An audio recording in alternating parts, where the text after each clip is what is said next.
अस्सलामुअलैकुम, good morning, सुबह बखैर, क्या हाल। It's a brand new day, a brand new week. और ख़बर साथ में यह है कि सर्दियां आ गई हैं भाई।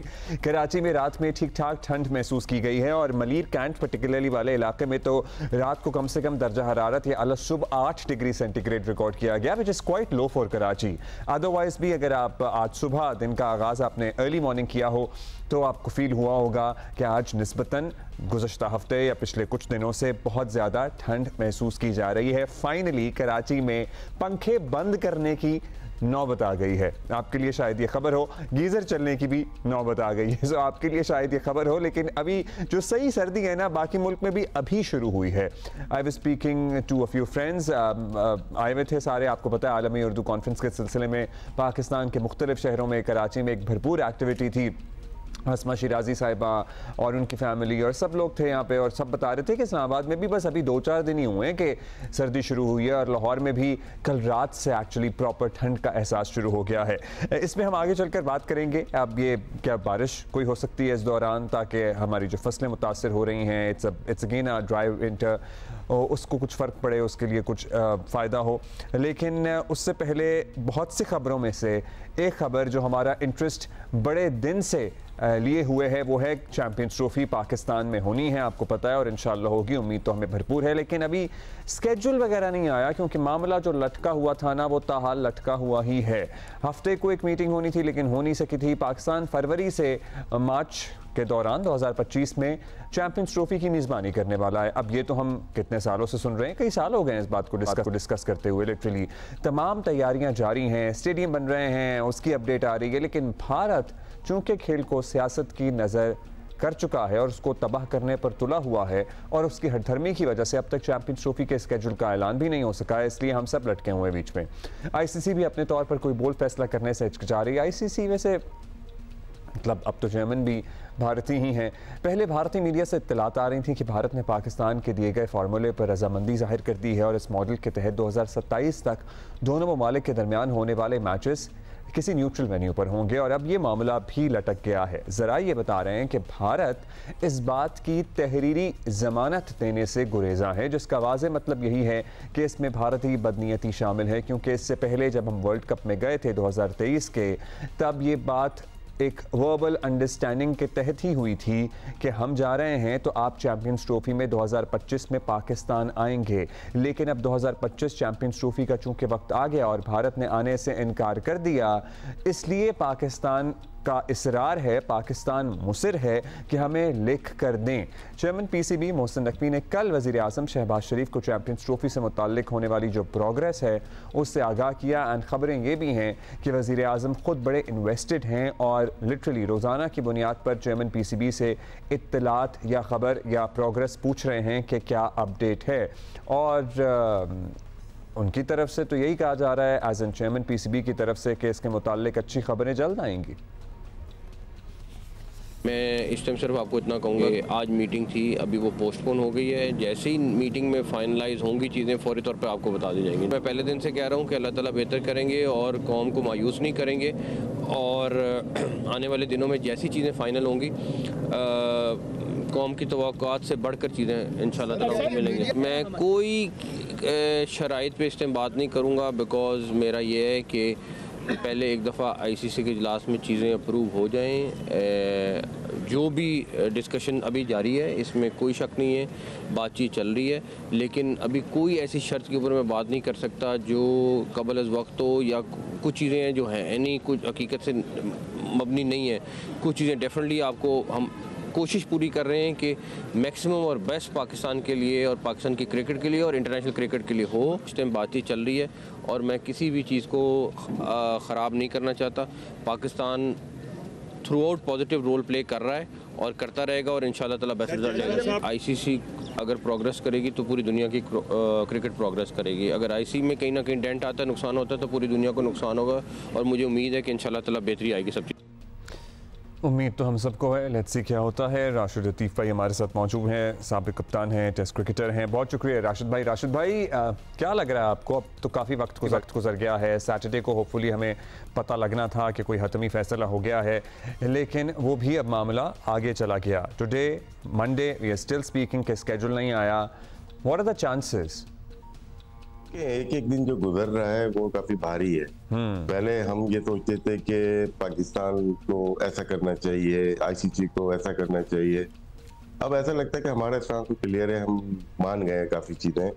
अगर हम हमारे जो पीसीबी के चेयरमैन है, प्राइम मिनिस्टर साहब से मिलते हैं, इसका मतलब है कि डन है चीजें हमारी, सिक्योरिटी के लिहाज से भी, अप्रूवल्स के हिसाब से भी, तमाम चीजें।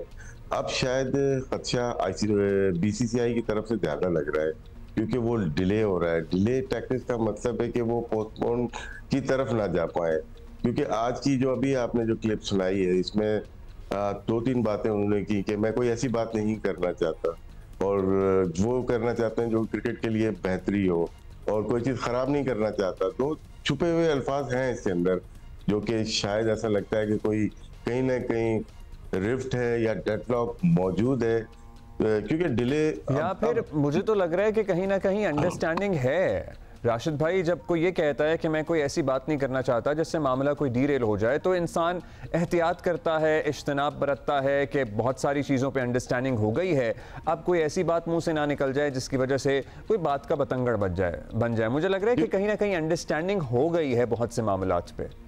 जी, अंडरस्टैंडिंग लग रही है, क्योंकि जो लास्ट मीटिंग हुई है जिसमें रॉजर बिनी और नजीम सेठी, आपका नाम ले रहा हूँ मैं, नकवी साहब मौजूद थे, उसके अंदर बहुत सारी चीजें की हो चुकी थी, जो कि दराये ने बताया वहाँ आईसीसी में, क्रिकेट बोर्ड्स ने, कि लेकिन जो लगता है कि पाक की तरफ से सारा क्लियर हो गया है। शायद भारत की तरफ से कहीं ना कहीं कोई खदशात हैं जिसकी वजह से वो तो मनवाना चाहते हैं। ब्रॉडकास्टर का देखते हैं स्टार इंडिया ने, जियो स्टार ने प्रोमो शुरू कर दिए हैं, डेट नहीं दे रही, स्केड्यूल नहीं दिए, लेकिन उनका जो ऑस्ट्रेलियन सीरीज चली थी उसके बीच में बार बार वो दिखा रहे हैं कि चैंपियंस ट्रॉफी हो रही है और ये प्लेयर्स की, इसका मतलब है कि काफी चीजें रेडी हैं, बस स्केड्यूल अनाउंस करना है। अब जो पिछले 2 दिन पहले जो चीजें नजर आई थी शायद वो ज्यादा हो गई हो, क्योंकि ईसीबी, इंग्लिश क्रिकेट बोर्ड हो या ऑस्ट्रेलियन क्रिकेट बोर्ड हो, ये डायरेक्टली फाइट नहीं कर सकते, या बीसीसीआई से, क्योंकि आईसीसी में जो लोग मौजूद हैं और एसीबी में और ईसीबी में मोस्टली वो लोग हैं जो कि फाइट करना चाहते हैं, लेकिन अपने हालात से मजबूर हैं। ये केस इनको ऐसा मिला है कि पाकिस्तान फ्रंट पे है, तो पाकिस्तान को बैकिंग बहुत ज्यादा इनकी है। तो ये चीज भी एक है कि पाकिस्तान को बैकिंग यहाँ से भी है, गवर्नमेंट की भी है, हमारी अवाम की भी है। तो क्या वजूहात हो रही है कि डिले हो रहा है? खदशा बस एक ही है हमें, कि अगर भारत और डिले करता है और पोस्टपोनमेंट की तरफ चले जाता है कि पोस्टपोन कर देते हैं इसको, तो उसमें हमें नुकसान हो सकता है, क्रिकेटिंग वाइज भी, और हमने स्टेडियम बनाया, फाइनेंशियली भी हमें नुकसान हो सकता है। लेकिन जो हालात लग रहे हैं, जिस तरह से बात हो रही है, लेकिन देखिए अगर हमारा उसूली मौक़िफ़ है और एक दफ़ा हमने मनवाना है, तो फिर हमें किसी भी कॉन्स के लिए तैयार रहना चाहिए। मतलब हम ज़ाहिर एक हद तक लचक दिखा सकते थे जो हमने दिखाई, और उसके बाद अगर हमारी सुर्ख लकीर कोई अबूर करने की कोशिश करेगा, so we should also put our foot down, और उसका फिर नतीजा कुछ भी निकले, हमें अपना मौक़िफ़ तो मनवाना है ना, वंस एंड फॉर ऑल। एक एग्जाम्पल, एक उसूली मौक़िफ़ तो सेट करना है। जी, मौक़िफ़ हमने सामने रख दिया है, तमाम क्रिकेट बोर्ड के, अथॉरिटीज़ के और बीसीसीआई, आईसीसी के सामने रख दिया है। अब डिसीजन है, पाकिस्तान ने अपने सारी चीजें रख दी, अब डिसीजन है आईसीसी का। अब तो ये भी सुना था राशिद भाई कि बस वर्बल तो कमिटमेंट हो गई है, लेकिन पाकिस्तान ये चाहता है कि हमें रिटन कमिटमेंट मिले। वर्बली भारत मान गया है, लेकिन वो लिख कर देने पर राजी नहीं है। लिख के दे नहीं सकते कोई भी ना, जहां तक मेरी इंफॉर्मेशन है, पाकिस्तान क्रिकेट बोर्ड भी नहीं लिख के देगा, ना बीसीसीआई लिख के देगा, ना मीटिंग। इस वजह से वर्चुअल मीटिंग नहीं हुई, सामने सामने बैठ के हुई, वो मीटिंग का हिस्सा नहीं होगा कि अगर तमाम कॉन्फ्रेंस हो रही है और 2 बोर्ड आपस में बात कर रहे हैं, वो मीटिंग का हिस्सा नहीं होगा, वो लीगल डॉक्यूमेंट नहीं है। जब वर्चुअल मीटिंग होगी या तमाम बोर्ड बैठेंगे, उसमें अगर भारत कोई इल्जाम लगाता है कि हम इस वजह से नहीं आना चाहते, वो रिकॉर्ड का हिस्सा बन जाएगा, वो मिनट्स होते, मीटिंग के मिनट्स हो जाएंगे। इसी तरह पाकिस्तान के साथ भी है, वरना तो ये रजिस्ट्रेशन जो है virgin island, British virgin island में आईसीसी की है, वहां पे आप लीगल केस कर सकते हैं, आप स्टे ऑर्डर ले सकते हैं। तो बहुत सारी चीजें वर्बली हो रही हैं, सोर्सेज के थ्रू हम तक पहुंच रही हैं, भारतीय मीडिया हो या पाकिस्तानी मीडिया, कोई भी डायरेक्टली आईसीसी, बीसीसीआई और पीसीबी की तरफ से नहीं आ रही। कभी कभार बयान नकवी साहब का आ जाता है, वो भी वो नहीं तो आईसीसी के इजलास में ही एक फार्मूला जो फ्यूजन फार्मूला कहा जा रहा है उसके तहत एक डॉक्यूमेंट बना लिया जाए जिस पे दोनों मुल्क साइन कर जाएं और बाकी जो मुल्क हैं वो भी उसके सिग्नेटरी हो जाएं एज विटनेस या एज गवाह के हाँ जी ये दो मुल्कों में आपस में तय हुआ है and we being the other members of the international cricket council. ये सिर्फ चैंपियन ट्रॉफी की बात नहीं है, ये फर्दर 8 इयर्स का कॉन्ट्रैक्ट है। ये साइन जब होगा सिर्फ चैंपियन ट्रॉफी तक नहीं मुहित रहेगा, ये जाएगा एटलीस्ट 3 साल की तो इनिशियली बात की जा रही थी। 3 साल इसलिए कि 2024 से 27 तक फाइनेंशियल जो है ना तमाम बोर्ड को पैसे मिलते हैं, वो डिसाइडेड है कि पाकिस्तान को 38.5 मिलियन मिलेगा, इंडिया को 231 पॉइंट्स ईयरली मिलेगा। ये तो डिसाइडेड है 2027 तक, लेकिन जो टूर्नामेंट का शेड्यूल है तमाम आईसीसी का 2031 तक है। तो फाइनेंशियल साइनिंग जो है वो 3 साल के लिए करें और कंप्रीहेंसिवली साइनिंग करें वो 8 इयर्स के लिए करें जो डॉक्यूमेंट बनता है। ये बहुत टेक्निकल और लीगल एस्पेक्ट है, इसमें ख्याल रखना चाहिए पीसीबी को। लेट्स सी क्या होता है, हम सभी मुंतज़िर हैं आपकी तरह, हम सारे सब इंतज़ार कर रहे हैं कि कब तक फैसला सामने आता है, लेकिन होपफुली जल्द आ जाएगा इंशाल्लाह। अच्छा, जो साउथ अफ्रीका के लिए टीम प्रैक्टिस पे मौजूद है, सिलेक्शन ज़ाहिर है आपकी नज़र से गुजरी है, any changes that you think should have been there या आपको लगता है कि जो है अब ठीक है? आमिर जमाल को एक वहाँ पे तरह बाउंसी ट्रैक होते हैं, हमने ऑस्ट्रेलिया में भी सोचा था वो खेलेंगे, बैटिंग भी अच्छी कर लेते हैं, लेकिन उनको ज्यादा आजमाया नहीं गया। बाकी बाबर आजम वापस आए, शाहीन आफरीदी हैं, तो अच्छा है, देखने को मिलेगा कि दोबारा से हमारे स्टार्स खेल रहे होंगे। बस लोगों की तवक्कुआत बहुत ज्यादा है इन दोनों से, स्पेशली बहुत है। हारिस रऊफ एक मैच के बाद वापस आ रहे हैं। साउथ अफ्रीका मुश्किल जगह है खेलने के लिए, वहाँ पे जो पिचेस हैं ऑस्ट्रेलिया से भी ज्यादा खतरनाक बन जाती हैं, बाउंसी होती हैं। डरबन है या केप टाउन हो गया या सेंचुरियन पार्क हो गया, थोड़ा डिफिकल्टीज होती है, हमें टाइम चाहिए होता है। जिम्बाब्वे टोटली डिफरेंट था, ऑस्ट्रेलिया उससे भी ज्यादा डिफरेंट था, और मुल्तान और रावलपिंडी उससे भी ज्यादा मुश्किल था। अगर 2-3 महीनों में देखते हैं हम लोग डिफरेंट पिचेस पे खेले, बहुत ही डाइवर्स हो गया हमारा मामला भी। तो यही प्रोफेशनल क्रिकेट है जहाँ पे ऊंची ऊपर नीचे परफॉर्मेंस हो जाती है, तो हम थोड़ा ख्याल करते हैं कि यार अभी गए थोड़ा सा। दूसरी टीम से बहुत टाइम लेती हैं, जाके खेलती हैं, थोड़ा टाइम लेती हैं, खेलती हैं वहाँ पे और एडजस्टमेंट करती हैं, उसके बाद मैचेस शुरू होते हैं। हम बैक टू बैक मैचेस खेले जा रहे हैं। And we have been doing well back to back। हम पाकिस्तान में भी अच्छा कर रहे थे, ऑस्ट्रेलिया में भी हमने शानदार कारकर्दगी दिखाई एटलीस्ट वनडे की हद तक, फिर हमने जिम्बाब्वे में भी हम छा गए, तो we have been doing well as well। मैं ऑस्ट्रेलिया का मानूंगा, जो वनडे सीरीज जीती है वो आउटस्टैंडिंग थी। जिम्बाब्वे में हम 2 मैच हार गए, चले नो डाउट हमने नए प्लेयर्स खिलाए, लेकिन हम एक वनडे हार गए, T20 हार गए, वो शायद अच्छी बात नहीं है। उसमें पता है सिल्वर लाइनिंग क्या है, वो जो हम T20 हारे हैं, कि हमने वो जो सर पे सवार रहता था ना, और हम कितने अरसे से ये बात करते थे कि बस जो विनिंग कॉम्बिनेशन है उसे नहीं छेड़ना।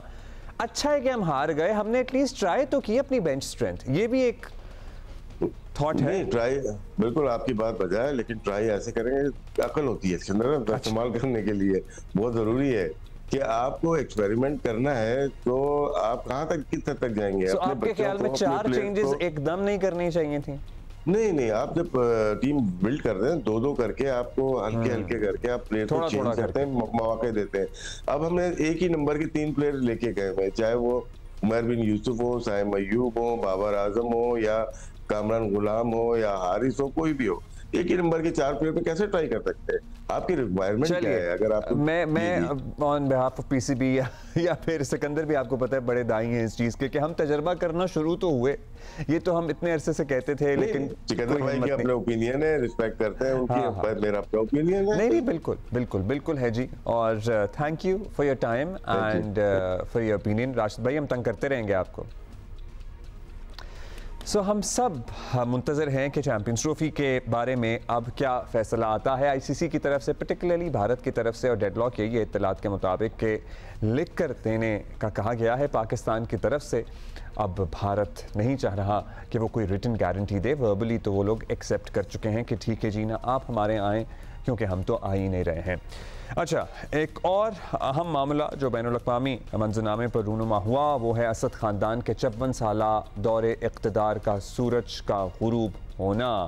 कई ग्रुपों पर मुश्तमिल HTS नामी मुसल्लह अपोजिशन तंजीम ने 24 साल से बरसरे इक़्तिदार सदर बशारुल असद का तख्ता सिर्फ एक हफ्ते के ऑपरेशन में ही उलट दिया। वैसे ये ऑपरेशन एक हफ्ते का है, लेकिन ज़ाहिर है बरसों की कहानी है इसके पीछे। शामी फ़ौज ने हथियार डाल दिए। माजूल शामी सदर बशारुल असद अपने अहल खाना के साथ मॉस्को में है। रूसी खबरसां एजेंसी के मुताबिक इतवार को सुबह उस वक्त ये फरार हुए जब मुसल्लह अपोजिशन के जंगजुओं के महल के करीब पहुंचने की इत्तलात आई।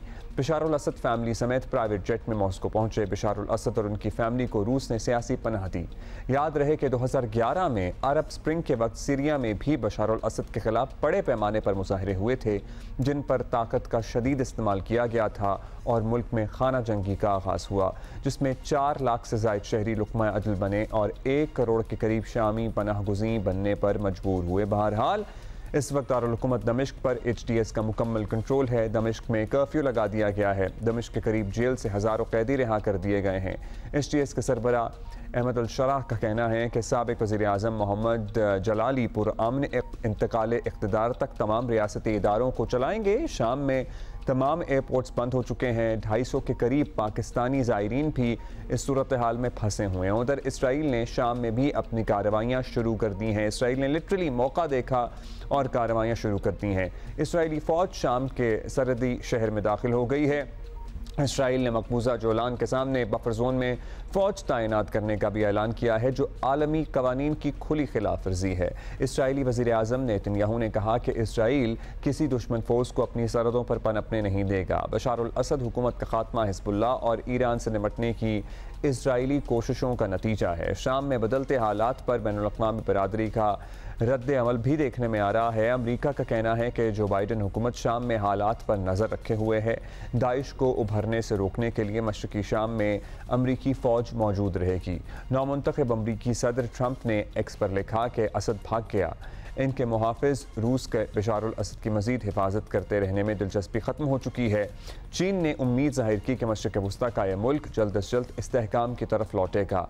मशरिक़ वस्ता में अमन व अमान की सूरत हाल पहले ही ख़राब है और शाम में आने वाली इस तब्दीली के खित्ते पर क्या असरात पड़ेंगे, ये तो सर्टनली आने वाला वक्त ही बताएगा। सीनियर सफारतकार डॉक्टर मलिहा लोधी साहिबा हमारे साथ मौजूद हैं, उनसे भी बात करते हैं इस बारे में। डॉक्टर साहिबा, शाम में मुकम्मल आइडियल इस्तेहकाम तो कभी भी नहीं था, लेकिन ऐसा भी कभी महसूस नहीं हुआ था कि बशर अल असद मुकम्मल कंट्रोल खो देंगे। जितनी तेज़ी से ये सब कुछ हुआ, ये एक्सपेक्टेड था या सरप्राइजिंग लगा आपको?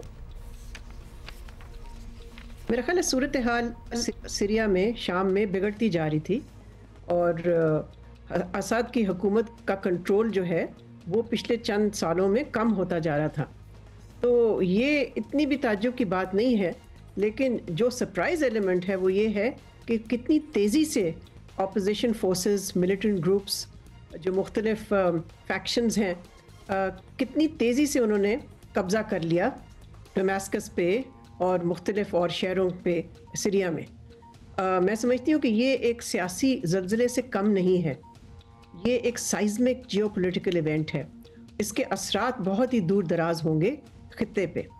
मैं तो ये भी समझती हूँ कि इससे सियासी नक्शा जो है मशरिक़ वस्ता का वो बदल सकता है, इसलिए कि मिडल ईस्ट में जो फ़ौजी और सियासी क़ुव्वत का तवाज़ुन है, जो बैलेंस ऑफ पावर है, वो तब्दील होगा इससे।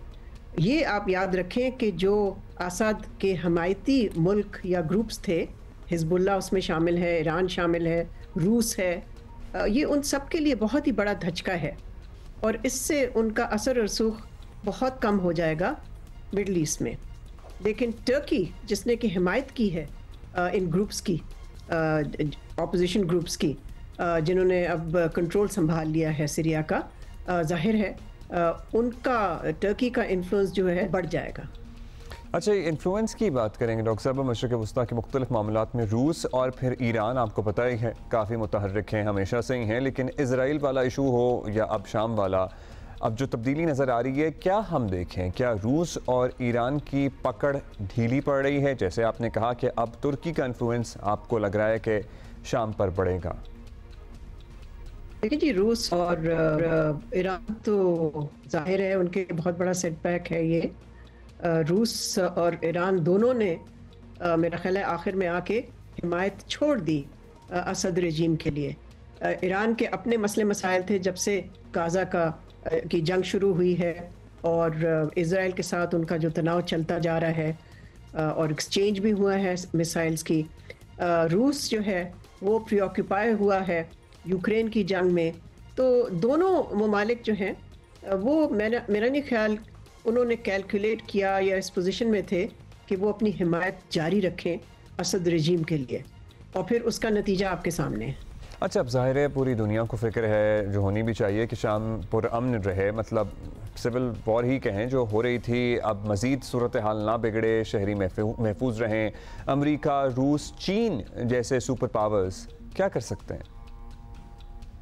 पहले तो हमें ये देखना है कि वहाँ अमन कैसे कायम होगा सीरिया में, दमिश्क में, और अभी एक अबूरी हुकूमत है वहाँ, वो किस तरह से, मेरा ख्याल है सबसे बड़ा सवाल तो यही है कि वो किस तरह से पुरअमन तरीके से पॉलिटिकल ट्रांजिशन कराएगी।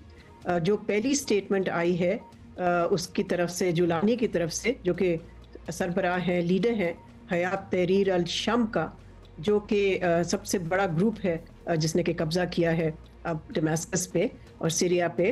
और भी ग्रुप्स हैं लेकिन ये सबसे बड़ा ग्रुप है, सबसे अहम ग्रुप है। उस स्टेटमेंट में उन्होंने तो यही कहा है कि वो चाहते हैं कि सीरिया एक जमहूरी और आज़ाद रियासत हो।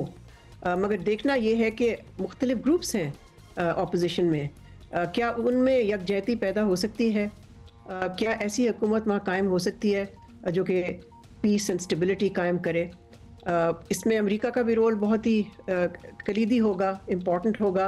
अभी तक तो डोनाल्ड ट्रंप ने यही कहा है कि वो अमेरिका को नहीं चाहते कि इस जंग में मुलव्वस करें किसी तरह से, और ये जंग, उन्होंने अंग्रेज़ी में ये कहा कि let it play out itself. बाकी रूस तो बिल्कुल अब मेरा ख्याल है साइड लाइन्स पे होगा मशरिक़ वस्ता में, उसके लिए तो बहुत बड़ा सेटबैक है। चाइना भी मेरा ख्याल है पीछे ही रहेगा। देखना अब ये है कि जो सीरिया के रीजनल नेबर्स हैं, हमसाए हैं, उनकी तरफ से क्या किस तरह से वो डील करते हैं इस सिचुएशन में। आपको मालूम है कि सीरिया के बहुत सारे रेफ्यूजीज़ भी हैं मुख्तलिफ हमसाए मुल्कों में, बहुत ज़्यादा तादाद है उनकी। बहुत सारों ने तो जाना भी शुरू कर दिया वापस अपने मुल्क। तो ये सारे इश्यूज़ जो हैं इनको संभालना कोई आसान नहीं होगा, चैलेंजेस बहुत ज़्यादा होंगे। शुक्रिया आपका डॉक्टर साहब। ज़ाहिर है दुनिया के मुख्तलिफ ममालिक में जो तब्दीलियाँ रूनुमा हो रही होती हैं, इसमें सबको सबक लेना चाहिए, सीखना चाहिए, और दुनिया की अक्लमंद कौमें तो यही हैं जो दुनिया के हालात से अपने सबक सीखते हुए अपने अंदर तब्दीलियाँ पैदा करें या कुछ फ़ैसला साजी उस हिसाब से करें। अब हमारे यहाँ भी आपको पता ही है क्या सूरत हाल है, जब एक तरफ से सिविल नाफरमानी की आवाज़ें उठ रही हों और बहुत सारी बातें हों, इसमें फिर डर तो लगता है क्योंकि ये ममालिक भी हमारे सामने ही हैं कि वहाँ हो क्या रहा है। इसलिए सबको होशमंदी से काम लेते हुए मामलात को तस्वीर के ज़रिए हल करने की तरफ बढ़ना होगा, चाहे वो कोई भी मुल्क हो। ब्रेक के बाद मिलते हैं।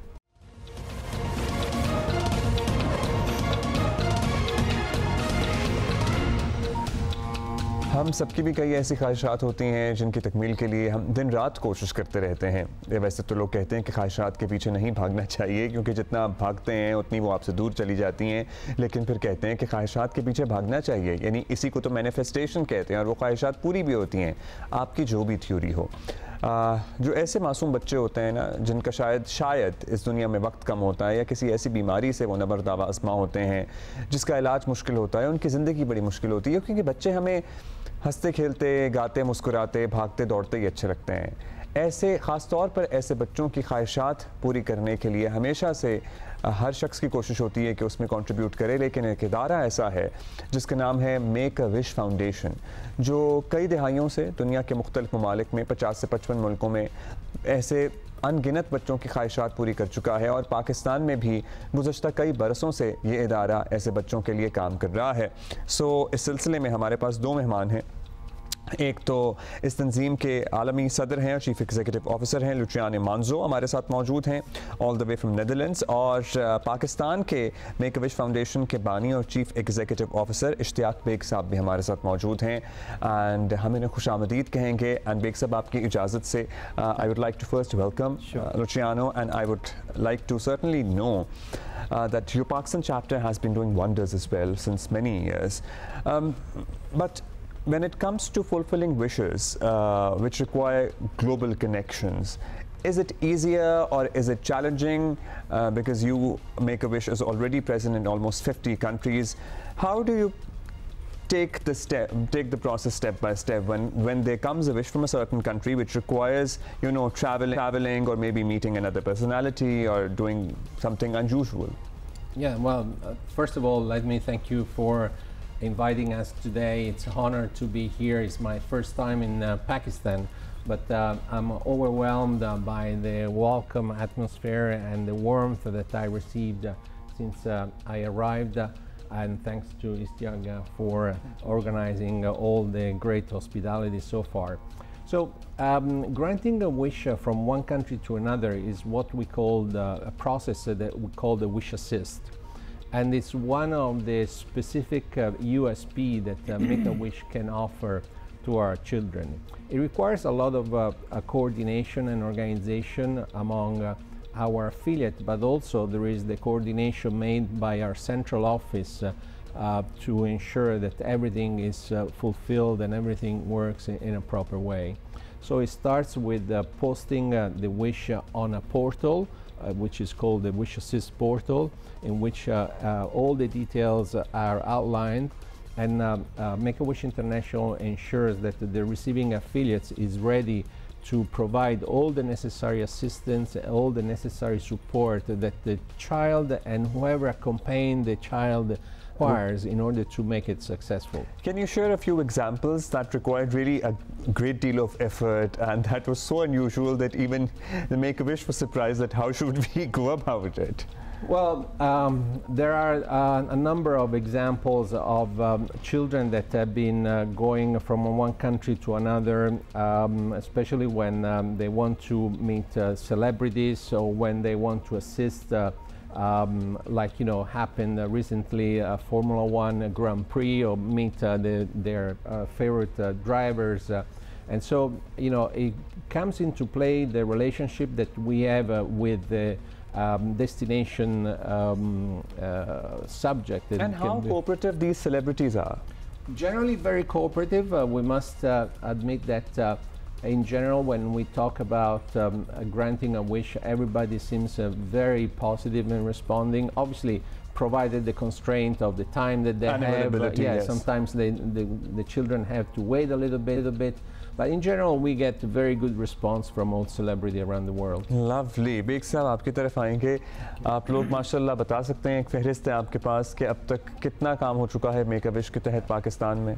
Thank you Abdullah. First of all Geo की सपोर्ट जो Make-A-Wish का हमेशा रही है, और आज हमारे लिए बड़ा दिन है कि mister Luciano is visiting Pakistan to attend the annual fund raising dinner. अभी आप इंटरनेशनल विशेस की बात कर रहे थे अब्दुल्ला. ये इतना बड़ा इदारा है कि अगर आज पाकिस्तान का कोई बच्चा कहता है कि उसको अमेरिका के सदर से मिलना है तो it will be possible within no time, क्योंकि दुनिया इसको जानती है. अमेरिका के अंदर भी बहुत बड़ा नाम है और हमने बहुत इंटरनेशनल विशेस की हैं.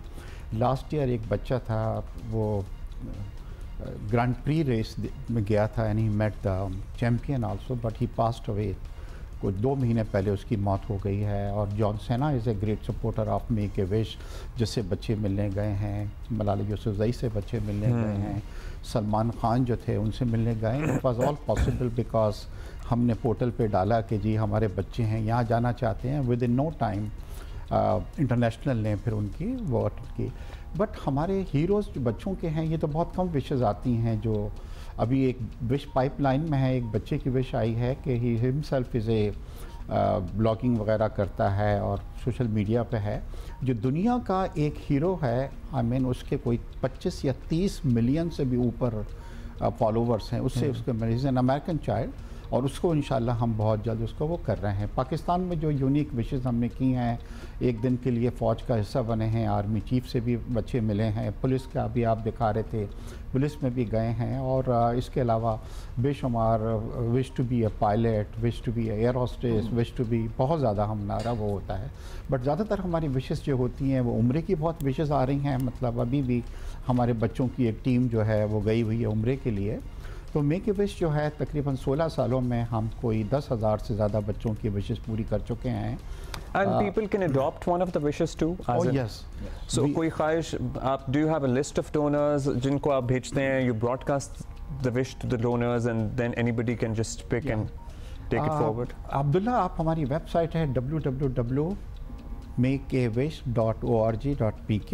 अगर आप इस पे जाएंगे तो there is a list of those wishes the childrens are waiting for the wishes to be fulfilled, और आप उसको कोई अडॉप्ट करना चाहें तो you can adopt the wishes also. Certainly. Mr. Luciano, as much as you strive to fulfill the wishes of these children, it must be really heartbreaking too. I wonder, because you know most of them are fighting for their lives, and you know during this whole process, how do you deal with this? Because at the end of the day we are all emotional human beings, and then certainly a few months down the lane, a few years down the lane, we get to know we are glad that you know many kids are striving and thriving and surviving, but a few don't.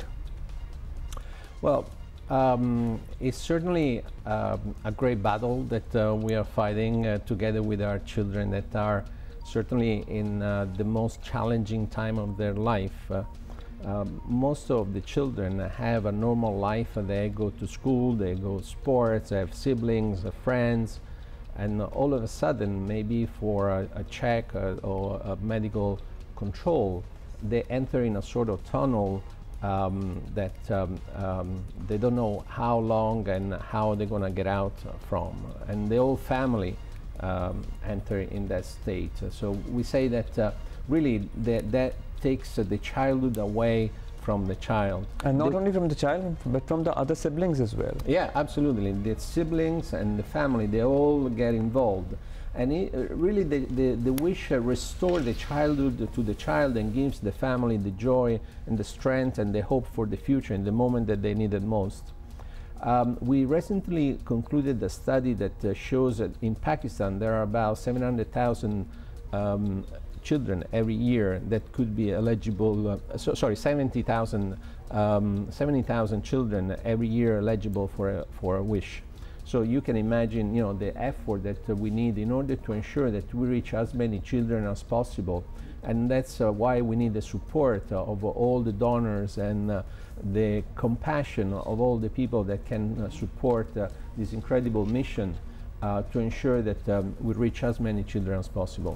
Mister Luciano ये कह रहे हैं कि एक study इन्होंने अभी recently conduct की है, उसके तहत 70,000 पाकिस्तान में हर साल ऐसे बच्चे होते हैं जो एलिजिबल होते हैं कि उनकी ज़ाहिर है वो नहीं इतने वसाइल रखते कि वो अपनी ख्वाहिशात पूरी कर सकें, और उनको इस लिस्ट में आना चाहिए। इसलिए डोनर्स से अपील भी साथ साथ कर रहे हैं कि वो आएँ और दिल खोल कर, you know there is a website, आप जाएं, आप किसी भी बच्चे की डायरेक्ट विश अडॉप्ट कर लें, मतलब वो विश फुलफिल होगी, आपको पता भी लग जाएगा, आप खुद भी जाके ये सारा प्रोसेस ऑब्जर्व कर सकते हैं। आप नहीं जाना चाहते हैं या नहीं आपके पास वक्त है तो आपके पास वीडियो और तस्वीर आ जाएगी। हाँ जी, वो हम जब आप अडॉप्ट करते हैं तो we involve you and we will send you the picture of the child कि उसकी विश ग्रांट हुई है। एंड यू नो कितनी मासूम लिटरली एक साइकिल, एक गुड़िया तक की विशेज़ होती हैं लोगों की, एंड गिवन एन अपॉर्चुनिटी उनको दुनिया में और कुछ नहीं चाहिए होता। You know at times there are little girls who just want a Barbie doll. जी हाँ, this is a very common wish for the Barbie and the Barbie doll की बात है। अब्दुल्ला, पाकिस्तान में पॉवर्टी इतनी ज़्यादा है कि एक बाप को ये मालूम होता है कि उसके बच्चों का जो लाइफ स्पैन है वो बहुत शॉर्ट है, और उसके बावजूद वो विश वो उसकी पूरी नहीं करते। तो यही फाउंडेशन जो है उसका ये है कि वो बच्चे जो जानलेवा मर्ज़ में मुब्तला हों वो कोई हसरत या ख्वाहिश लेके रुखसत ना हो। और हमें भी ये खुशी है कि जो बच्चे भी आज एक बड़ी तादाद हमारे दरमियान नहीं है उन बच्चों की जिनकी विशेष हमने ग्रांट की है, मगर खुशी ये है कि एक मुस्कुराहट लेके गए और ये पॉसिबल हुआ। आप लोगों ने बड़ा सपोर्ट किया, लोगों ने किया, एंड हमारे पास इस वक्त जो लिस्ट है यहाँ पे मैं रिक्वेस्ट करूँगा लाइक यू सेड कि जी उसको आप जाके अडॉप्ट करें विशेस, और आपको बड़ी खुशी महसूस होगी जब आप किसी की एक विश को पूरा करेंगे। हम अपने बच्चों की तो तमाम विशेस पूरी करते हैं, बट ये बच्चे जो जानलेवा मर्ज़ में मुब्तला हैं वो आपकी तरफ देख रहे हैं। ट्रू, आप ये देखिए कि हम अपने बच्चों की ख्वाहिशात पूरी करने के लिए किस हद तक नहीं जा रहे होते। बहुत शुक्रिया, thank you mister Beg, thank you mister Luciano Avanzo, it was great to have you over. I could not do it in your local language, but I really appreciated the invitation. Thank you, we really appreciate what you're doing actually. Thank you. और आप please इनकी website visit करें, आपको जो मुनासिब लगता है आप अपने वसाइल के हिसाब से, अपनी ख्वाहिश के हिसाब से विश अडॉप्ट कर सकते हैं। अभी ब्रेक लेंगे, वापस आते हैं थोड़ी देर में।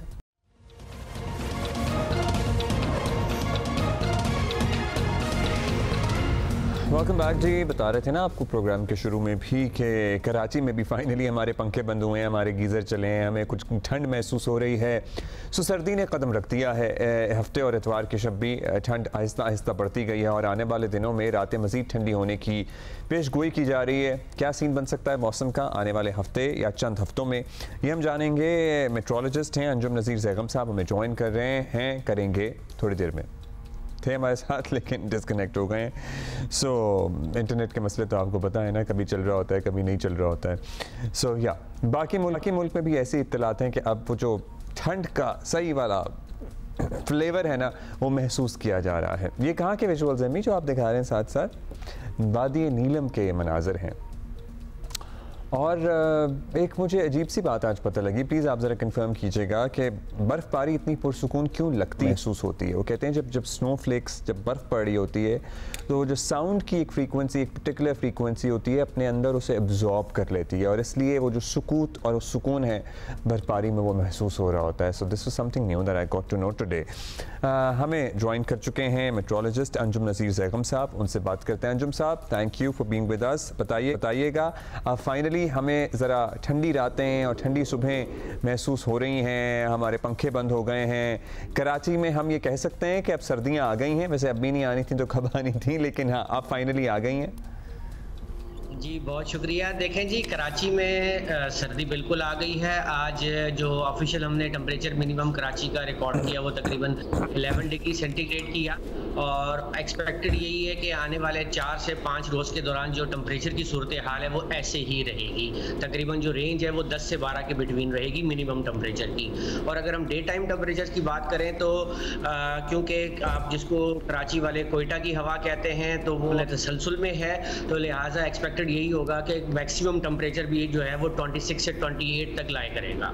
तो ये जो हवा होती है ये एक्चुअली कोयटा से होती है या साइबेरिया से होती है? इस पे मेरी और हुमा की अक्सर बहस होती है। देखें, कराची वाले इसको कहते हैं ये कोयटा की हवा है, कोयटा वाले कहते हैं ये कंधार है, कंधारी चल रही है, कंधार की हवा चल रही है, और कंधार वाले कहते हैं साइबेरिया की हवा चल रही है। मोस्टली यही है कि जी देखें, साइबेरियन हाई जो है वो जो हाई प्रेशर एरिया होता है साइबेरिया के ऊपर वो फिर डोमिनेंट हो जाता है ड्यूरिंग विंटर्स।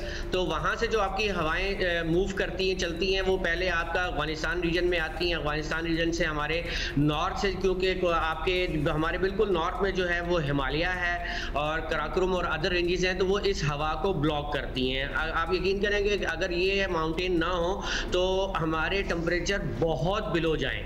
तो लिहाजा ये थोड़ा सा घूमकर अफगानिस्तान से जो है ये बलूचिस्तान के रास्ते हमारे सिंध में दाखिल या पाकिस्तान में, बलूचिस्तान साउदर्न पाकिस्तान में दाखिल होती हैं।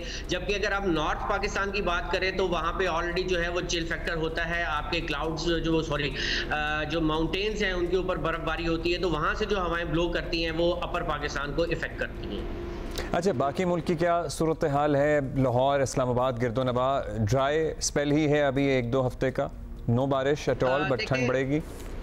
देखिए, इस्लामाबाद का टेम्परेचर जो है वो 0 डिग्री पे आ गया है। आज इस्लामाबाद में minimum temperature 0 degree centigrade record किया गया। कुछ एक लाइट सी जो है वेस्टर्ली जो है वो पाकिस्तान के, आप यूँ समझ लें कि कुछ वेस्टर्न इलाकों को डिस्टर्ब कर रही है। जैसे कल जो है वो DI खान और इससे मुल्हिका इलाकों में कोई लाइट रेन जो है वो रिसीव हुई है। ताहम मोस्टली यही है कि हमारा जो ड्राई स्पेल अभी कंटिन्यू करेगा 1 से 2 दिन मजीद, और जो ठंडी हवाएं जो है वो तकरीबन पूरे मुल्क पर असरअंदाज हो रही हैं। बहुत शुक्रिया आपका अंजुम नज़ीर साहब, thank you. The winter is knowing, the winter has come, it is here. नुक्ता इंजमाद, मुझे बहुत अच्छा लगता है लफ्ज़। इस्लामाबाद में 0 डिग्री था टेम्परेचर। अभी क्या टाइम हुआ है जी? ब्रेक लेंगे, वापस आएंगे थोड़ी देर में।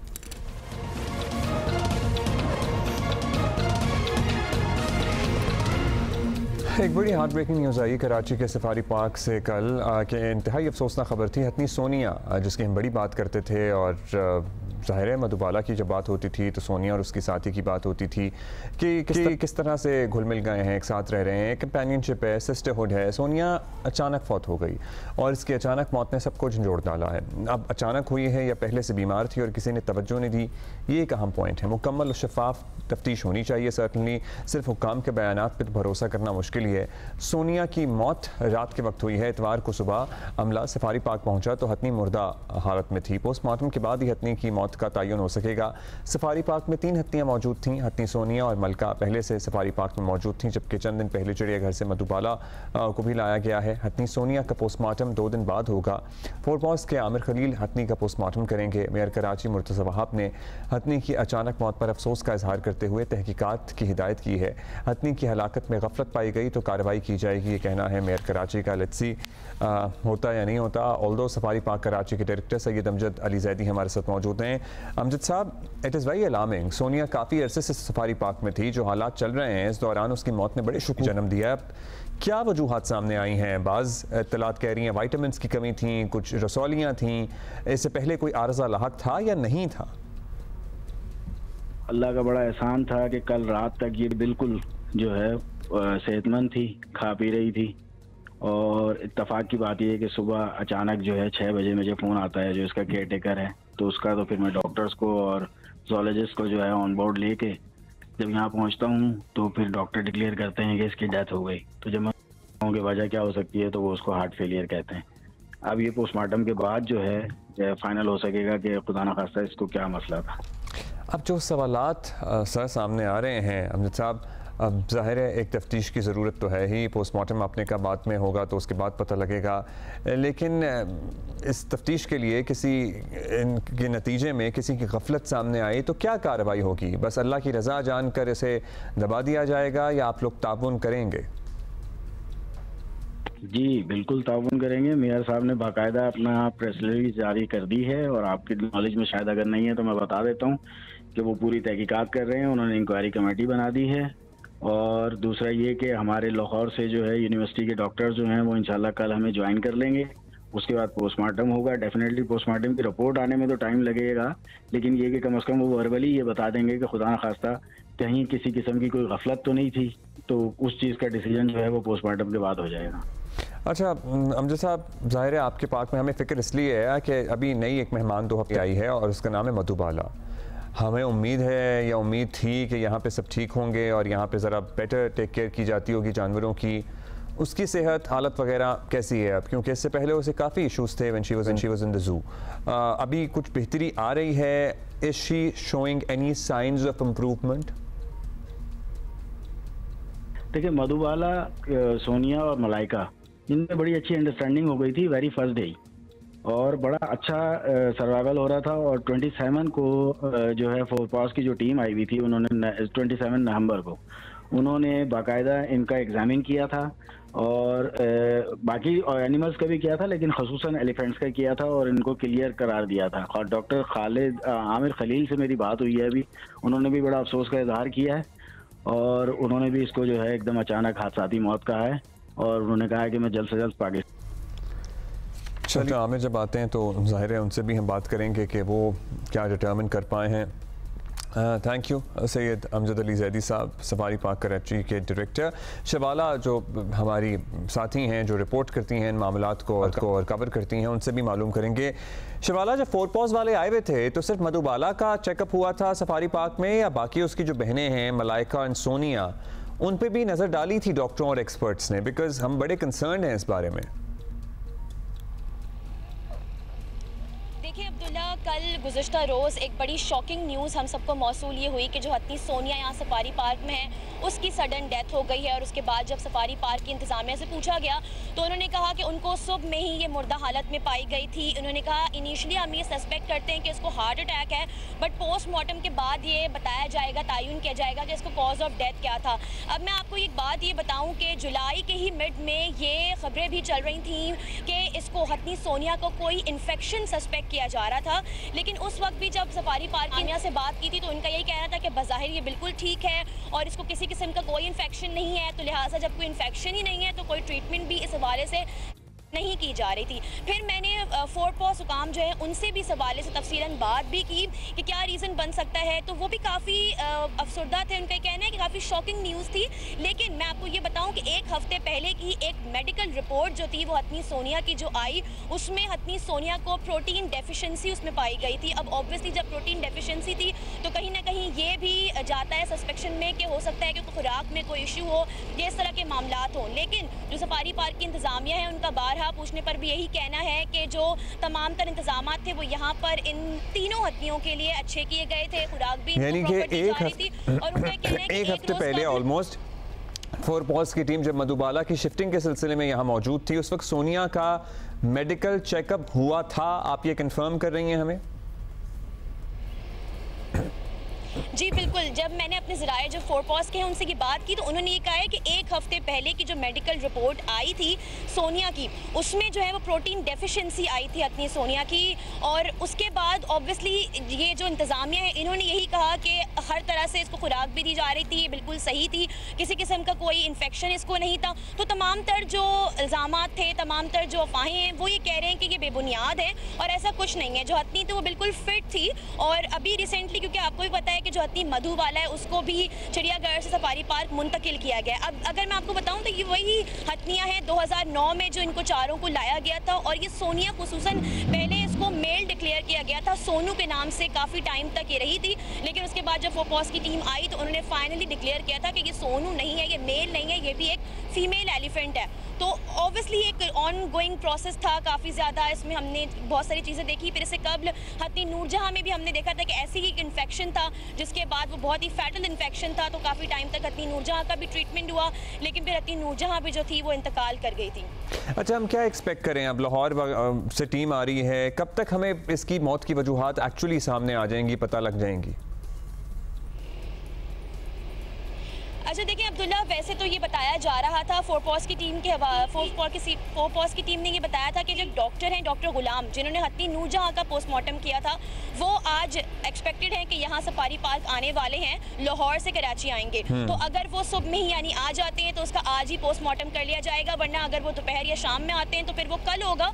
और फिर जाहिर है मेडिकल रिपोर्ट्स आने में टाइम लगेगा। मेयर कराची ने ये कहा है और ये जो डायरेक्टर है इनका कहना है कि मेयर कराची उसकी जो मेडिकल रिपोर्ट है उसके साथ एक प्रेस कॉन्फ्रेंस करेंगे और उसी में बताएंगे कि उस मेडिकल रिपोर्ट्स उसमें जो पोस्टमार्टम है उसमें क्या पाया गया है। जी अच्छा, चूंकि आपको पता है एक कम्युनिटी की तरह रहते हैं ये हाथी। अभी तो बॉन्डिंग बनी थी मधुबाला की अपनी दो साथियों मलाइका एंड सोनिया के साथ, और उसमें से सोनिया का इस दुनिया से चले जाना ये बड़ा ट्रॉमेटिक हो सकता है साइकोलॉजिकली भी, मधुबाला के लिए भी और मलाइका के लिए भी।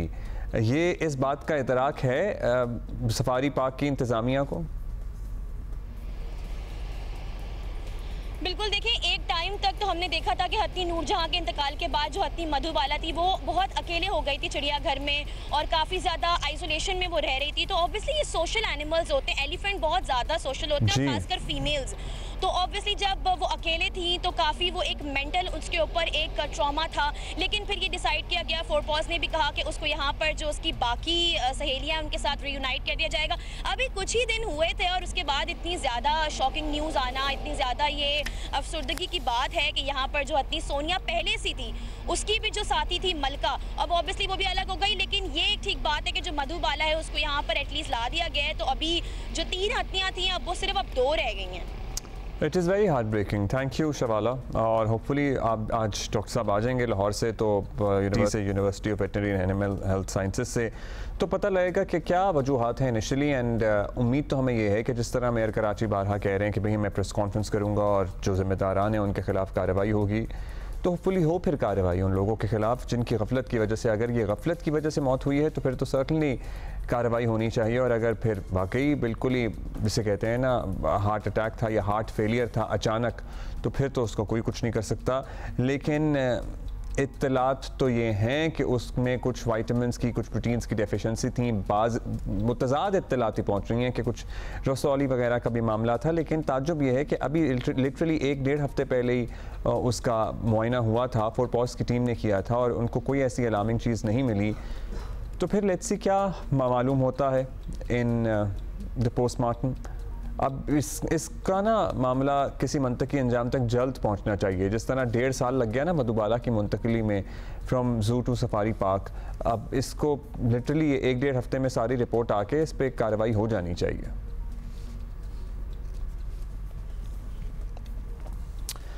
अच्छा भाई, मौसम की बात करेंगे और कुछ विजुअल्स आपको शेयर करेंगे, दिखाएंगे। मुल्क के तूलो अर्ज़ से हम अभी जाएंगे मरी और जवाद अब्बासी हमें बताएंगे कि मरी में कितनी सर्दी पड़ रही है। जी देखें, मैं इस वक्त मलका कौसार मरी में हूँ और अगर मौसम की बात करूँ तो कल मरी में मौसम सरमा की पहली हल्की बर्फबारी का आगाज़ तो हो चुका है। बर्फबारी के अगर हवाले से बताऊँ तो बर्फबारी तकरीबन लगभग 1 से 1.5 घंटा मुसलसल जारी रही। कभी बर्फबारी तेज़ होती थी और कभी मध्यम सी होती थी, लेकिन बर्फबारी ने यकसर यहाँ के मौसम को तब्दील करके रख दिया है। बर्फबारी के बाद मलका कौसार मरी का जो टेम्परेचर है वो इस वक्त 3 से 4 डिग्री सेंटीग्रेड रिकॉर्ड किया जा रहा है, जबकि रात के औकात में ये टेम्परेचर 1 डिग्री तक जा पहुंचा था। बर्फबारी के बाद मरी में खून जमा देने वाली सर्दी का राज है। इस वक्त यकबस्ता ठंडी हवाएं चल रही हैं और इस वक्त जो मौसम सरमा की पहली बर्फबारी हुई है उसके बाद पाकिस्तान के तूलो से सयाहों ने भी बड़ी तादाद में मरी का रुख किया हुआ है। इस वक्त मान रोड के ऊपर अच्छी खासी तादाद में सयाह मौजूद हैं। इस वक्त सूरज अपनी मुकम्मल आबोताब के साथ निकला हुआ है और आसमान मुकम्मल तौर पर क्लियर है और आज यूँ महसूस हो रहा है जैसे बारिश, बर्फबारी से दूर बारिश का भी कोई इम्कान नज़र नहीं आ रहा। और इंतजामिया के बाद से बात करूँ तो ज़िला इंतजामिया की जानिब से मरी में इस वक्त जो कल बर्फबारी हुई है उसके बाद हाई अलर्ट है और कल बर्फबारी के दौरान ही जितने भी मुतलका डिपार्टमेंट हैं वो ऑन फील्ड थे। खासतौर पर सिटी ट्रैफिक पुलिस, महकमा हाईवे और दीगर जितने मुतलका डिपार्टमेंट थे वो ऑन फील्ड थे, लेकिन बर्फबारी इतनी ज़्यादा नहीं हुई कि जिसकी वजह से उनको किसी किस्म की कोई मुश्किलात का सामना करना पड़े। जी सो कल हल्की बर्फबारी हो गई है, अभी बस उसके बाद तो अभी लग रहा था क्लियर ही है, लेकिन यस अभी ये वो मनाजिर हैं जो मौसम सरमा की पहली बर्फबारी कहते हैं ना, वो हो गई है मरी और गलियात में। So if you want enjoy it आप रुख कर सकते हैं इंतज़ामी तौर पे, लेकिन सर्टनली इन मामलात पर नज़र रखने की ज़रूरत होती है क्योंकि पहले हम बहुत भुगत भी चुके हैं। अब जब सयाहों का एक हद से ज़्यादा इन्फ्लक्स हो जाता है तो सड़कें भी चौक हो जाती हैं, होटल भी नहीं मिलते, लोग ठंड में मर भी चुके हैं इससे पहले। सो या just be very cautious and plan your travels accordingly. भाई एक बर्थडे विश करनी है और बड़ी ही सुरीली ये बर्थडे है और बर्थडे है जनाब सुरों के सरदार उस्ताद राहत फ़तेह अली ख़ान साहब की, जो अपनी गोल्डन जुबली मना रहे हैं। ही हैज़ टर्न्ड 50 नाउ माशाल्लाह और शोहरत की बुलंदियों पर ये पहुँचे। सुरों का सुल्तान भी इन्हें कहा जाता है। कौन कौन सा इनका गाना है जो हम आपसे शेयर कर सकते हैं, चलें सुनते हैं कुछ फिर।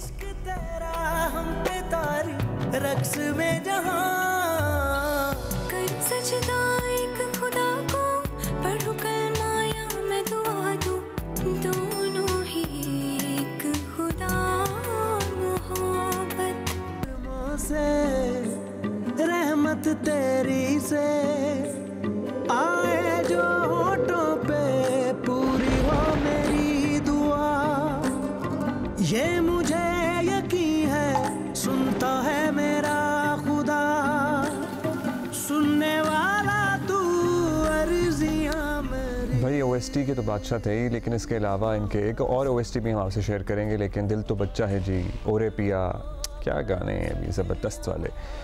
अच्छा जी, अभी ब्रेक लेते हैं और कुछ देर में वापस आते हैं।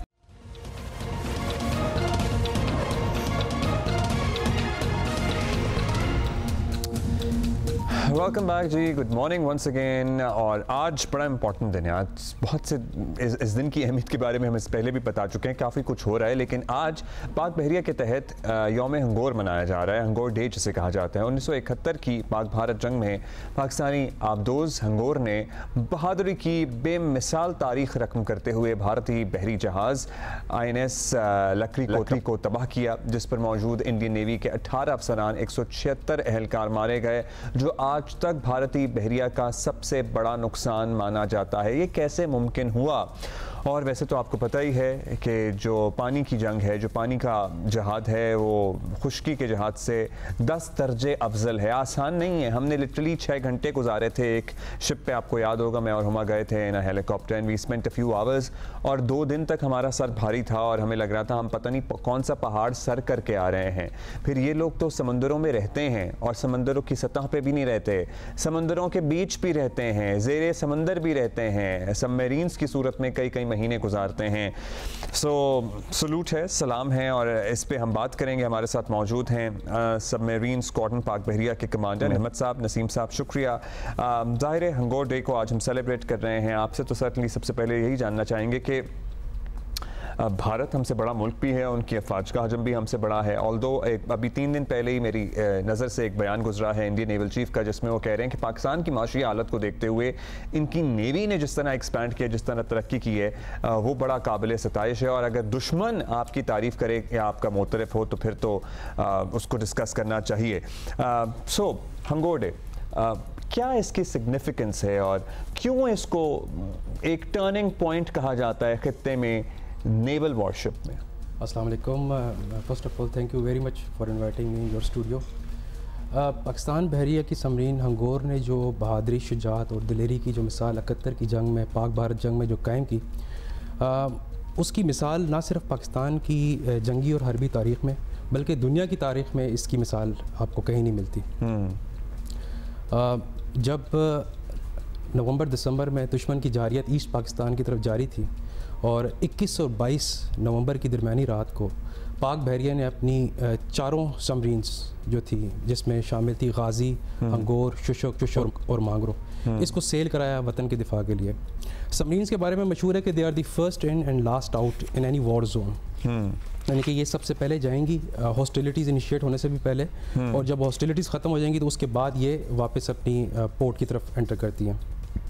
तो जंग 3 दिसंबर 71 को ये जब जंग का बाकायदा आगाज़ हुआ, उससे पहले हमारी 4 सबमरीन्स दुश्मन के गहरे पानियों में दुश्मन की धाक लगाए हुए वेट कर रही थी। और हंगोर जो सबमरीन थी ये अपने पेट्रोल असाइंड एरिया के अंदर थी। इसने इंडियन नेवी वेस्टर्न फ्लीट को डिटेक्ट किया।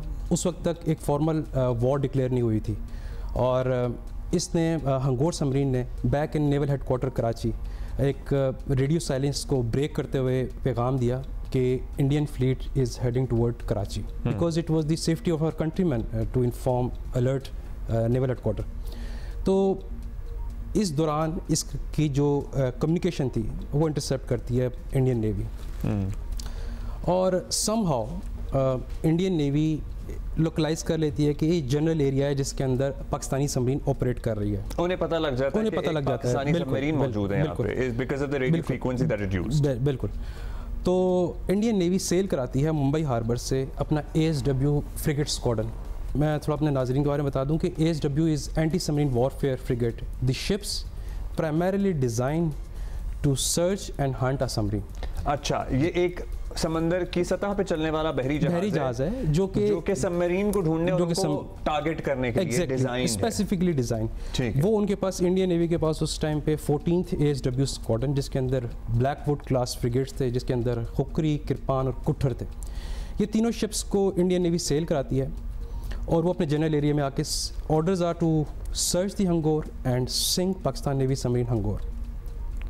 जब वो आके अपने एरिया के अंदर सर्च करते हैं और इस सर्च को ऑगमेंट करने के लिए इंडियन नेवी अपने पास लेटेस्ट उस टाइम के जो ASW हेलीकॉप्टर्स थे, सी किंग्स, उनको भी भेज दिया। अब इमेजिन एक एरिया के अंदर सम एंटी सबमरीन सर्च हो रही है जिसके अंदर हेलीकॉप्टर्स भी हैं, इंडियन एयरफोर्स के सर्वेलेंस एयरक्राफ्ट भी हैं, and you are in that area and there ASW ships are also there in that area, and Hangor detect करती है इन ट्रांसमिशंस को।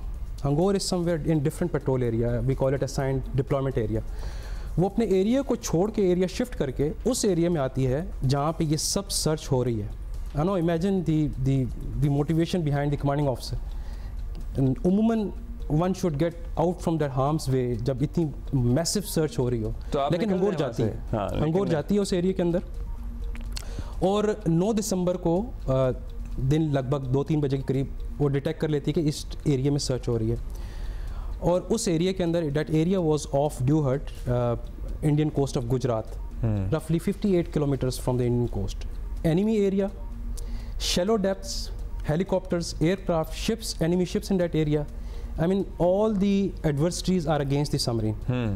तो जो कमांडिंग ऑफिसर थे, कमांडर अहमद तस्लीम, वो अपने एरिया शिफ्ट करके उस एरिया में जाते हैं जहाँ पे ये एनिमी सर्च कर रहा है, और वो कमांडिंग ऑफिसर डिसाइड करते हैं कि ये जो हेलीकॉप्टर्स और एयरक्राफ्ट हैं, after sunset they will not stay in the area, क्योंकि ये मुंबई से आए हुए थे हेलीकॉप्टर्स, ये वापस चले जाएंगे।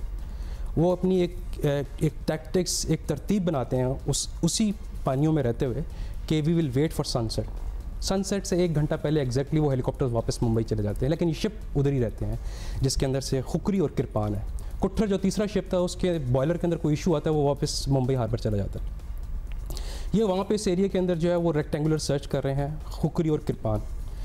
और जो कमांडिंग ऑफिसर थे, कमांडर अहमद तस्लीम, वो अपने आप को पोजीशन करते हैं उस लेग के ऊपर जहाँ पे वो अपनी सर्च कर रहे होते हैं। शाम 7:55 के ऊपर जब फायर कंट्रोल सोल्यूशन पूरा रेडी होता है, ऑप्स रूम के अंदर एक टेंस माहौल होता है, कमांडिंग ऑफिसर पहला टॉर्पेडो लॉन्च करते हैं किरपान के ऊपर, द रेंज ऑफ 5-6 किलोमीटर्स। अच्छा, that's so close. Yes, it was so close.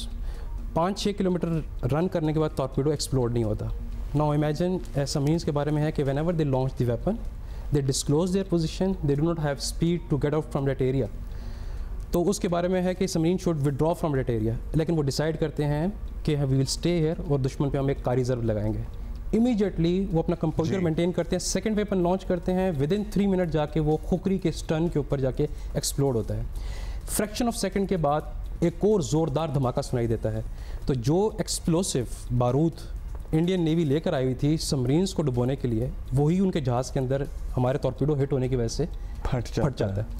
Within 2 minutes that ship was sunk along with 176 CPO sailors and 18 officers, including the squadron commander Captain Mahendra Nath Mulla. What a captivating story, sir. What a captivating story. Not here. It does not end here. तीसरा weapon launch करते हैं किरपान के ऊपर। किरपान का stun damage होता है, and during the war and after the war Kirpan did not come out from the harbour. इसकी धाक इतनी ज़्यादा बैठी हुई थी कि they did not pick up their survivors. Indian navy came next day to pick up the survivors.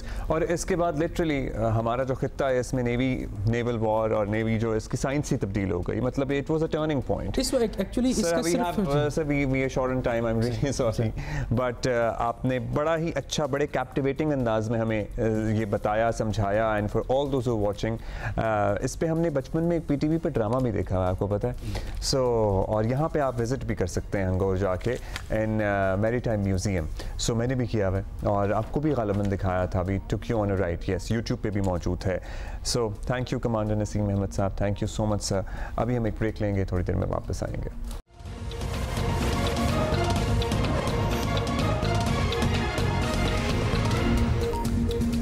Welcome back जी। आपको पता है, इसमें कोई शक नहीं है, वैसे पता है, अगर नहीं पता तो मैं बता रहा हूँ अब, कि पाकिस्तान में टैलेंट बहुत है और पर्टिकुलरली ये जो एनिमेशन वाला मामला है ना, इसमें हमारे बहुत से बच्चों ने बहुत काम किया है, नौजवानों ने, जो अब नॉट सो नौजवान भी रहे हैं, बड़े अरसे से कर रहे हैं, लेकिन बच्चे भी बहुत इंटरेस्टेड हैं।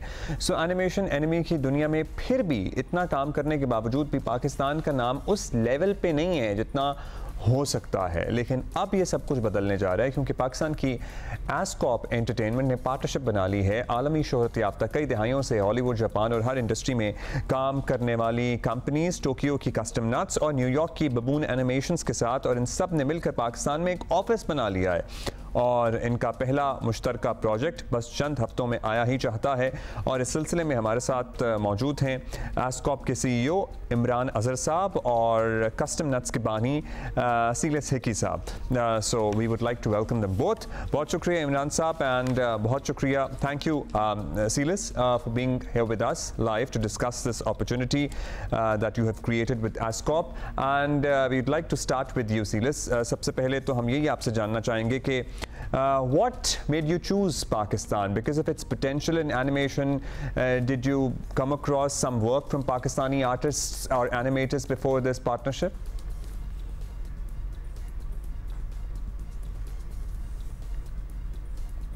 There's a couple of things. First of all, there's an enormous anime enthusiasm for anime in this market, just like there is in other areas of South Asia. But particularly Pakistan. AZ Corp and Imran from AZ Corp has an enormous enthusiasm for that kind of storytelling. We think there's a really good opportunity here for a hybrid form of storytelling that incorporates local Pakistan and South Asian stories with a kind of anime hybrid, and we think that that's going to resonate with international audiences really, really well. So it's a very exciting, somewhat complex thing to understand, but we think there's a really good opportunity for hybrid storytelling for Pakistan and anime hybrids to work internationally. That's why we're doing this right now. कह रहे हैं potential है, बहुत अच्छी opportunity है जिसमें मुख्तलिफ cultures को भी इनकॉर्पोरेट किया जा सकता है और सर्टनली पाकिस्तान की एनिमेशन जो एनिमेटर्स हैं हमारे जो बाहर भी काम करते हैं हमारा एक अपना फ्लेवर है। अच्छा इमरान साहब आपसे ये जानेंगे, पाकिस्तान में ऑलरेडी बड़ा काम हो रहा है लेकिन ज़ाहिर है एक बड़ी पार्टनरशिप है, ग्लोबल जाइंट्स हैं, अब ऑफिस भी बना लिया है, सो इंडस्ट्री के लिए कितना अहम है ये कदम, क्या समझते हैं आप, कितना फ़ायदा होगा इससे? जी बिल्कुल, एनिमेशन का काम बहुत हो रहा है पाकिस्तान में। इनफैक्ट अभी ग्लास वर्कर हमारी पाकिस्तान की पहली हैंड ड्रॉन 2D एनिमेशन जो है वो अभी ऑस्कर की रेस पे है एंड उसके अलावा आप देखें कि लूसिड स्टूडियोज बहुत अच्छा काम कर रहे हैं, शार्प इमेज जो है 30 साल से काम कर रहे हैं, तो हमारा काम बहुत ज़्यादा हो रहा है, काफ़ी जगहों पे हो रहा है।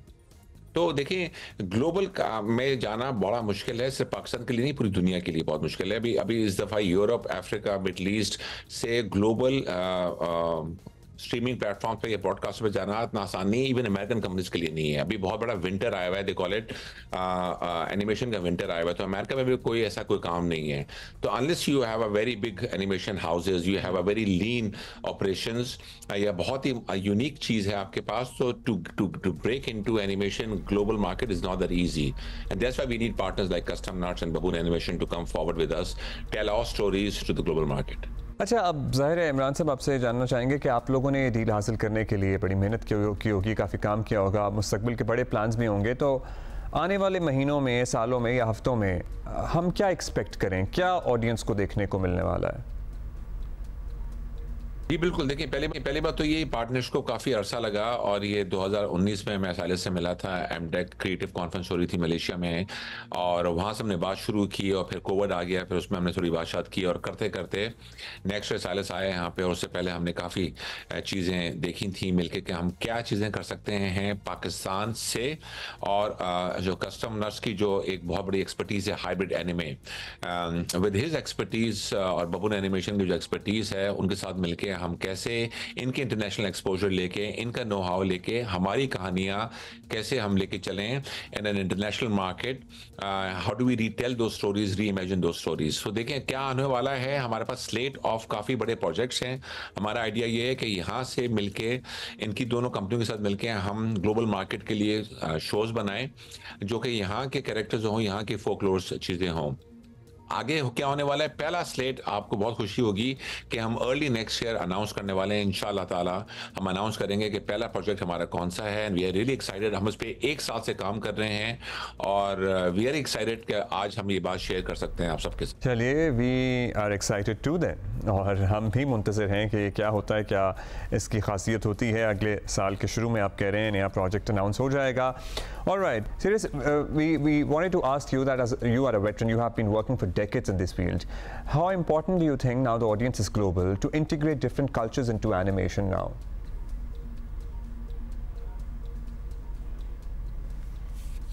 Well, I'm really glad you asked that question. It's not just important, it's absolutely essential.